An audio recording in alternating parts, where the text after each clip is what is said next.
Okay, students. Now see on page number 70, fourth paragraph.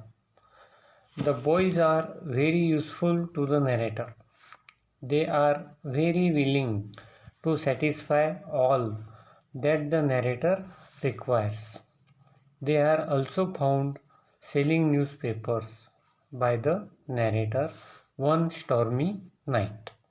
One day, when the narrator asks if he can help them in any way, they say they will be very grateful if they get a lift to the nearby village Poleta.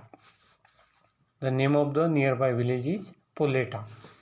Although it doesn't come in the narrator's way, he takes them there.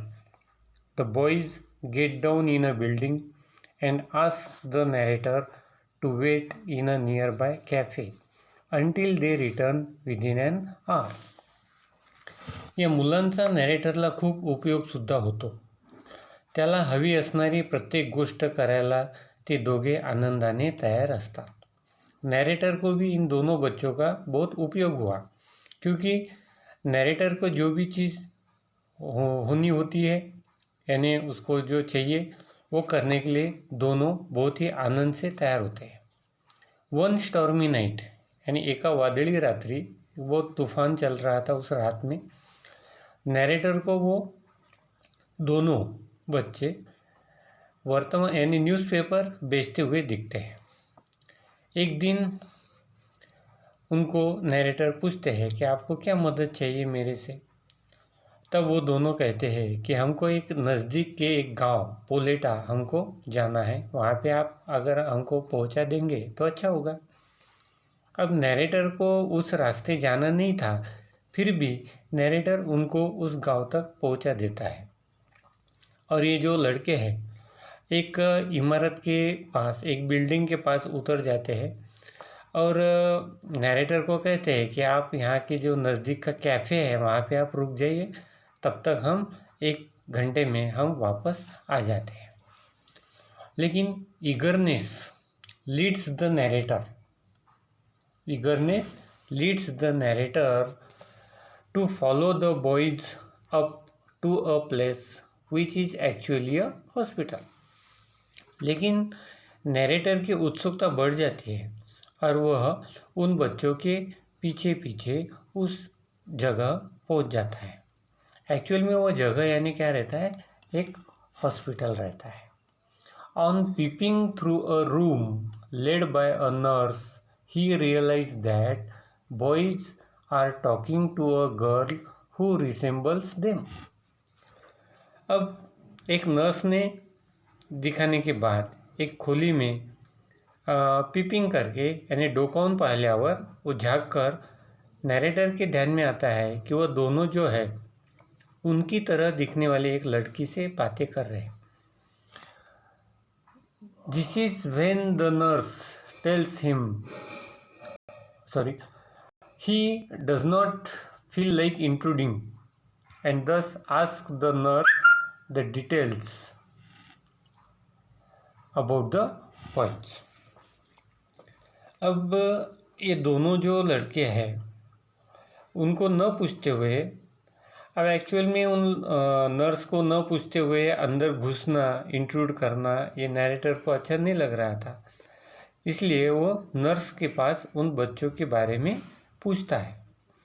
Nurse उनको बताती है कि this is when the nurse tells him to the narrator that their heart rending story यानी मन को, अंतकरण को छू जाने वाली उनके बारे में जो स्टोरी है बताती है कि about their father being killed in a war. अब heart rending story what the nurse tells to the narrator that their father was killed in a war. एक युद्ध में उनके पिताजी जो है बच्चों के वो गुजर जाते हैं. And their home being destroyed in the वार, उस युद्ध में उनका मकान भी उद्ध्वस्त हो जाता है.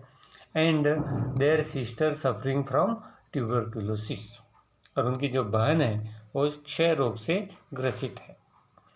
The brothers live in a shelter and literally starve only so that they can pay for their sister's treatment.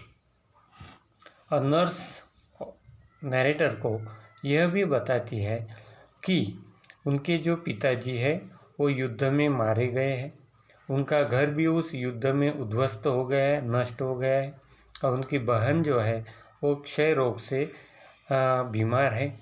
और ये जो हार्ट रेंडिंग स्टोरी है, हृदय द्रावक कहानी है, वो नर्स नरेटर को बताती है। और ये जो दोनों भाई है एक शेड में आश्रय के नीचे रहते हैं और अपने बहन के इलाज के लिए वो उपचार के लिए खर्च करते हैं, खुद वो स्टार्व करते हैं, भूखे रहते हैं, लेकिन इस तरह से वो अपने बहन का उपचार करते हैं। They are noble and gentle and great human beings in their own special. अरे दोनों भी सभ्य है, सभ्य गृहस्थ है और महान मानव है, ग्रेट ह्यूमन बींग्स अपने आप में स्पेशल है फिर भी, but in a subtle way. Subtle यानी डिफ़िकल्ट टू फाइंड आउट। बहुत कम लोग ऐसे रहते हैं कि जो हमको दिखते हैं कि इस तरह का आचरण करते हैं। Difficult to find out in a subtle way. This story distinctly यानी clearly talks about how true the amplification sits. Amplification focus on a statement. इस स्टेटमेंट पे जब हम फोकस करते हैं क्लियरली ये बताती है कि where there is a will there is a way. अगर इच्छा है तो उसमें से मार्ग भी ऑटोमेटिक निकल आता है। Okay, so this is the story of the two gentleman of Verona. Students, I hope you liked this story. In next video, we will discuss on English workshop. That here question is that what secret about the brothers does the nurse tell the narrator?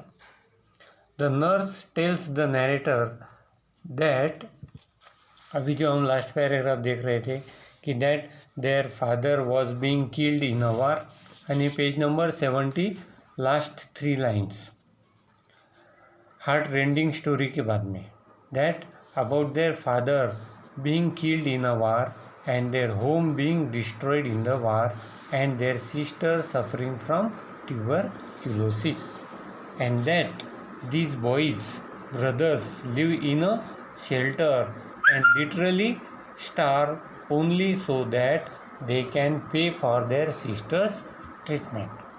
इस तरह से nurse narrator को ये secret बताती है. Okay, explain the proverb where there is a will there is a way. Will यानी इच्छा, strong determination and वे यानी मार्ग. इसको हम कैसे बाइफर्केट कर सकते हैं? Where there is a will there is a way, इसको हम एक्सप्लेन कैसे कर सकते हैं? अगर इच्छा है तो मार्ग भी निकल जाता है. ओके, विल यानी strong determination and way यानी मार्ग, but there is a way to success. Strong determination, if we have decided firmly about something, that surely we can get success in it. We'll explain later in detail that proverb, if there is a will there is a way. Okay, English workshop we will discuss in next video.